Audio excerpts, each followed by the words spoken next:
भारत पे के को फाउंडर भावेक ने अश्नीर को फोन करके कहा, तुझे बात नहीं करनी ना, अब तू देख मैं तेरी कैसे। ये सिर्फ एक इंसिडेंट था जिसकी वजह से अश्नीर कहते हैं कि कभी भी किसी पर ट्रस्ट ना कर। इसके अलावा और भी इंसिडेंट्स हुए अश्नीर की लाइफ में जिसकी वजह से अब वो जल्दी किसी पर विश्वास नहीं कर।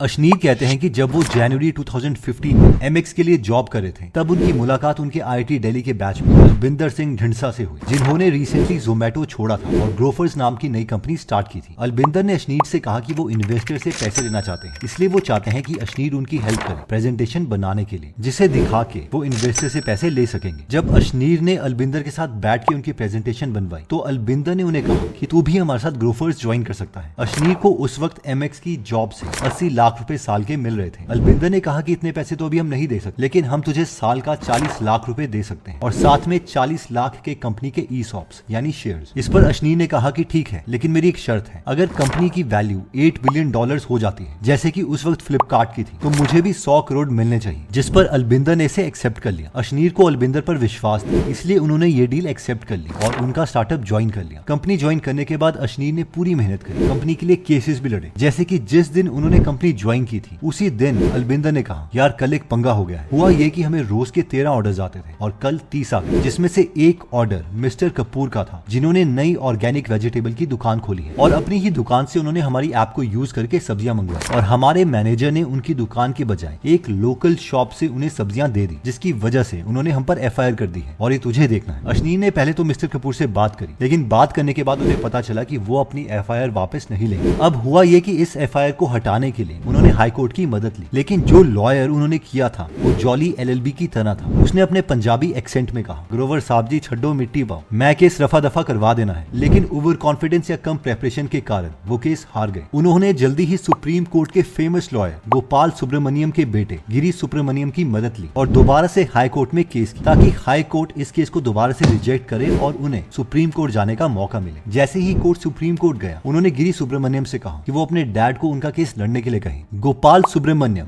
हर एक हेयरिंग का 7.5 लाख रुपए लेते थे। जब उन्होंने ये केस सुना तो वो बहुत हंसने लगे कि 500 रुपए सब्जी के लिए तुम्हारे पर केस कर दिया। इस केस के जज जगदीश सिंह केहर थे, जो कि बाद में इंडिया के 44th चीफ जस्टिस बने। गोपाल सुब्रमण्यम ने अश्नीर को बताया कि ये जज बहुत स्ट्रिक्ट है और मोस्ट प्रोबेबली तुम ये केस हार जाओगे। इसका मतलब है कि ग्रोफर्स बिजनेस स्टार्ट होने से पहले ही खत्म हो जाएगा और किसी एक फाउंडर को जेल भी जाना पड़ सकता है। उस दिन जितने भी केस जज के पास आ रहे थे वो आते ही फाइल को नीचे फेंक रहे थे, जिसका मतलब था कि केस रिजेक्टेड है। जब अश्नीर के केस की बारी आई तो सुब्रमण्यम ने कुछ स्टार्ट इस तरीके से किया, सर ये मेरी लाइफ का सबसे इंटरेस्टिंग केस है। इमेजिन करो कि आपको किसी ने आम दिया ये कहकर कि वो मीठा है, आपने आम खाया और वो मीठा नहीं था, तो इसका मतलब ये है कि कोई भी केस लेकर सुप्रीम कोर्ट आ जाएगा और हम इन छोटे केसेस पर टाइम वेस्ट करेंगे। जब जज केस सुनने लग गए तो मिस्टर सुब्रमण्यम ने कहा कि अगर सच में ये केस ट्रू है तो वो 500 रुपए की सब्जियां कहाँ हैं, और इस तरह से केस बंद कर दिया गया। अलावा अश्नीर ने ग्रोफर्स कंपनी की वैल्यूएशन को ऑलमोस्ट 10 टाइम्स करने में हेल्प करी। लेकिन एक दिन अश्नीर की वाइफ ने उन्हें कहा कि अलबिंदर का दिल साफ तो है ना, क्योंकि ये लोग अपने कुछ शेयर्स बेच रहे हैं, फॉर्च्यूनर ले रहे हैं और तुम्हारे शेयर्स लॉक्ड हैं। इवन की इस कंपनी में नए लोग जो तुमसे जूनियर पोस्ट में ज्वाइन कर रहे हैं उनकी स्टार्टिंग सैलरी ही 1 करोड़ रुपए है, तुम्हारी सैलरी से 2.5 गुना ज्यादा। अश्नीर को ये बात रियलाइज हुई और उन्होंने अलबिंदर से इसके बारे में बात की। इस पर अलबिंदर ने कहा कि हाँ ये मेरे माइंड से स्किप हो गया, तुम अपनी सैलरी रिवाइज कर सकते हो। अब अश्नीर ही सीएफओ थे तो उन्होंने अपनी सैलरी उस वक्त 75 लाख रख ली, जबकि वो उसे 80 लाख तक ले जा सकते, क्योंकि अश्नीर को लगा कि कंपनी को इन पैसों की जरूरत होगी। ग्रोफर्स के एक और फाउंडर थे सौरभ, जो कि कुछ ऐसे लोगों को हायर कर रहे थे जो अपने काम में ज्यादा अच्छे नहीं थे। जब अश्नीर ने ये चीजों को पॉइंट करना स्टार्ट किया तो बात यहाँ तक आ गई कि उन्हें ये कंपनी छोड़ने के लिए कहा गया। इसके लिए अलबिंदर ने अश्नीर को गुड़गांव में ओबराय होटल में बुलाया। जब अश्नीर ने कहा कि अभी कंपनी की वैल्यूएशन 8 बिलियन तो नहीं हुई है जैसा हमने सोचा था, लेकिन $370 मिलियन है, तो इसके अकॉर्डिंग मेरे 10 करोड़ के करीब बनते हैं, लेकिन कम से कम 1 करोड़ तो मुझे मिलने चाहिए। लेकिन इसके लिए भी अलबिंदर ने काफी नेगोशिएट किया। ग्रोफर से निकाले जाने के बाद अश्नीर ने अपने सारे फ्रेंड्स को जॉब या उनकी कंपनी ज्वाइन करने के लिए मैसेजेस करना स्टार्ट किया, लेकिन उनमें से किसी ने भी अश्नीर की उनके बुरे वक्त में मदद नहीं करी। इवन भारत पे से जब उन्हें निकाल दिया गया तो उन्हीं के को फाउंडर्स ने उन्हें निकालने के लिए वोट किया। इन शॉर्ट हमारा फर्स्ट लेसन ये है कि हर किसी पर ब्लाइंडली ट्रस्ट मत करो, क्योंकि जब हमें और लोगों की जरूरत पड़ेगी तो कोई भी हेल्प नहीं करेगा। इस टॉपिक पर एक और काफी अच्छी बुक है और उसका नाम है 48 लॉज ऑफ पावर, जिसे हम पढ़ सकते हैं। सेकंड लेसन आता है don't tell your secret. Ashneer Grover जब IIT दिल्ली से सिविल इंजीनियरिंग कर रहे थे तो वहां पर एक प्रोग्राम होता था जिसमें IIT के 5 बच्चे फ्रांस जाकर पढ़ते थे और 5 बच्चे फ्रांस से IIT दिल्ली आकर पढ़ते थे। इसमें एक अच्छी बात यह थी कि IIT से फ्रांस जो 1 साल के लिए जाएगा उसे फ्रांस में भी IIT की फीस ही देनी पड़ेगी, जो कि फ्रांस के कॉलेजेस से बहुत कम थी। अशनीर 5 और बच्चों के साथ इस प्रोग्राम के लिए सिलेक्ट हो गए, जहां पर इनके साथ बाकी 4 बच्चे फ्रांस जाने की सेलिब्रेशंस कर रहे थे। वहीं पर अशनीर को पता चला कि फ्रांस में एक स्कॉलरशिप भी मिल सकती है और इस स्कॉलरशिप के अकॉर्डिंग उन्हें हर महीने 600 यूरोज मिलेंगे। अशनीर को पता था कि अगर उन्होंने ये इन्फॉर्मेशन बाकी 4 बच्चों के साथ शेयर कर दी तो उनके स्कॉलरशिप मिलने के चांस बहुत कम हो जाएंगे, क्योंकि ये स्कॉलरशिप सिर्फ 2 बच्चों को ही मिलनी थी। उन्हें यह भी डर था कि अगर उन्होंने स्कॉलरशिप के लिए अप्लाई कर दिया तो जब वो बाकी 4 क्लासमेट्स के साथ फ्रांस पहुंचेंगे तो बाकी बच्चे उनके बारे में क्या सोचेंगे। लेकिन फाइनली अशनीर ने डिसाइड किया कि वो उसकी परवाह नहीं करेंगे और उन्होंने स्कॉलरशिप के लिए अप्लाई कर दिया, जो उन्हें मिल भी गई। ये इतना पैसा था जिससे अशनीर ने काफी यूरोप घूमा। इवन की इन पैसों में से उन्होंने काफी सेविंग भी करी और अपने इंजीनियरिंग के 3rd ईयर के बाद उन्होंने अपनी स्टडीज के लिए कभी भी अपने पेरेंट्स से पैसे नहीं मांगे। इस स्टोरी का लेसन ये है कि डोंट टेल योर सीक्रेट। हाँ, हमें किसी का बुरा नहीं करना है, लेकिन अपनी लाइफ में अपॉर्चुनिटी को ऑप्टिमाइज करने के लिए हमें हर स्टेप लेना चाहिए, चाहे वो किसी को मीन लगे या ना लगे। इस टॉपिक के लिए हम चाणक्य नीति बुक भी पढ़ सकते हैं। Lesson 3, spend time with people above you. Ashneer Grover के मामा जी कनाडा रहते थे, इसलिए बचपन में अशनीर अपनी मदर और सिस्टर के साथ उन्हें मिलने कनाडा चले गए। कनाडा के साथ वो US और यूरोप भी गए। अशनीर कहते हैं कि पहले वो दिल्ली को ही अच्छा समझते थे, लेकिन कनाडा में जो उन्होंने लोगों का लाइफस्टाइल, उनकी सड़कें और उनके काम करने के तरीका देखा तो उनके एम्बिशंस बढ़ गए और वो सोचने लगे कि उन्हें भी लाइफ में कुछ बड़ा करना है। इवन जब IIT दिल्ली से उन्हें फ्रांस जाने का मौका मिला था तो भी उन्होंने देखा कि फ्रेंच स्टूडेंट्स बहुत ही ऑर्गेनाइज थे। वो अपने साथ पेंसिल बॉक्स रखते थे और साथ में डिफरेंट कलर के पेन्स। जो प्रोफेसर कह रहे हैं उन चीजों को वो रेड कलर से लिखते,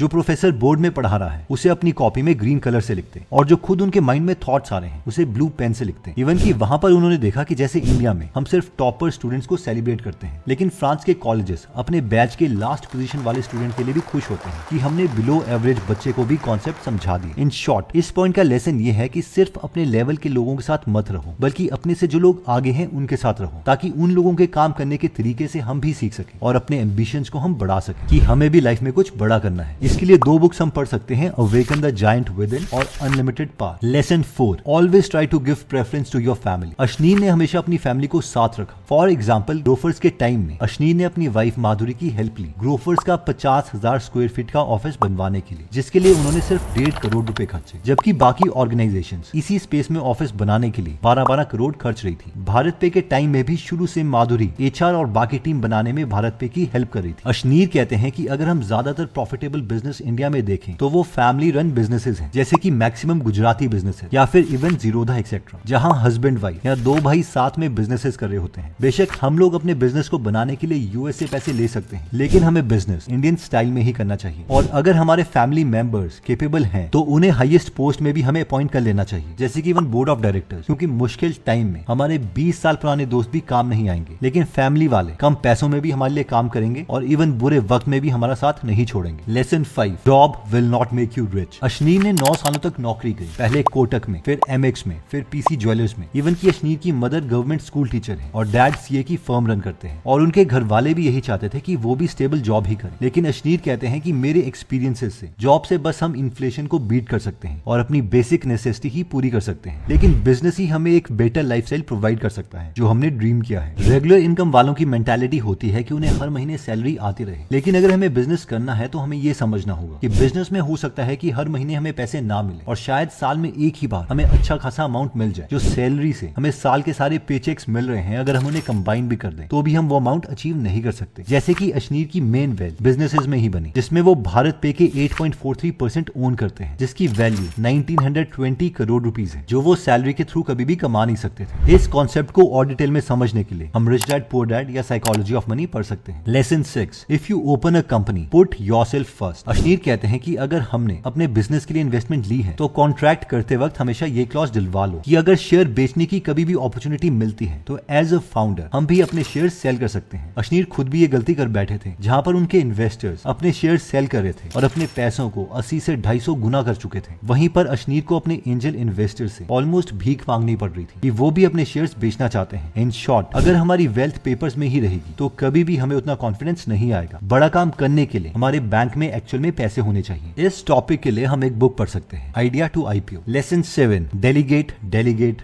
डेलीगेट। ज्यादा वेल्थ तब क्रिएट होती है जब हम ये समझ लेते हैं कि हमें टीम कैसे बनानी है और बाकी लोगों से काम कैसे करवाना है। अगर हम हर चीज खुद करते रहेंगे तो कभी भी हम बड़ा बिजनेस नहीं बना पाएंगे। अशनीर कहते हैं कि मैं एक सिविल इंजीनियर हूँ, लेकिन अगर मुझे अपना प्रोडक्ट बनाने के लिए प्रोग्रामर की जरूरत है तो मैं उसे सैलरी के साथ BMW बाइक्स भी दे सकता हूँ। और उन्होंने इस बार नया स्टार्टअप खोला है जिसका नाम है थर्ड यूनिकॉर्न, और वो लिंक्डइन और बाकी जगह में भी लिख रहे हैं कि जो उनके साथ 5 साल तक काम करेगा उसे वो मर्सिडीज बेंज देंगे। इस टॉपिक पर मुझे एक अच्छी बुक याद आती है जिसका नाम है E Myth revisited and high output management. तो इस वीडियो में हमने टोटल 7 लेसन देखे जो कि हम स्क्रीन में देख सकते हैं। आप चाहें तो इसका स्क्रीनशॉट ले लीजिए। इन 7 लेसन में जो मैंने बुक्स रेकमेंड करी है वो सारी बुक्स की डिटेल्ड बुक समरी हम हिंदी या इंग्लिश में गूगल एप्लीकेशन पर सुन सकते हैं, जिसका लिंक मैंने डिस्क्रिप्शन और फर्स्ट कमेंट में दे दिया है। अगर आपको लगता है कि वीडियो आपके किसी फ्रेंड या फैमिली मेंबर के काम आ सकती है तो ये वीडियो आप उनके साथ जरूर शेयर करें। जय हिंद।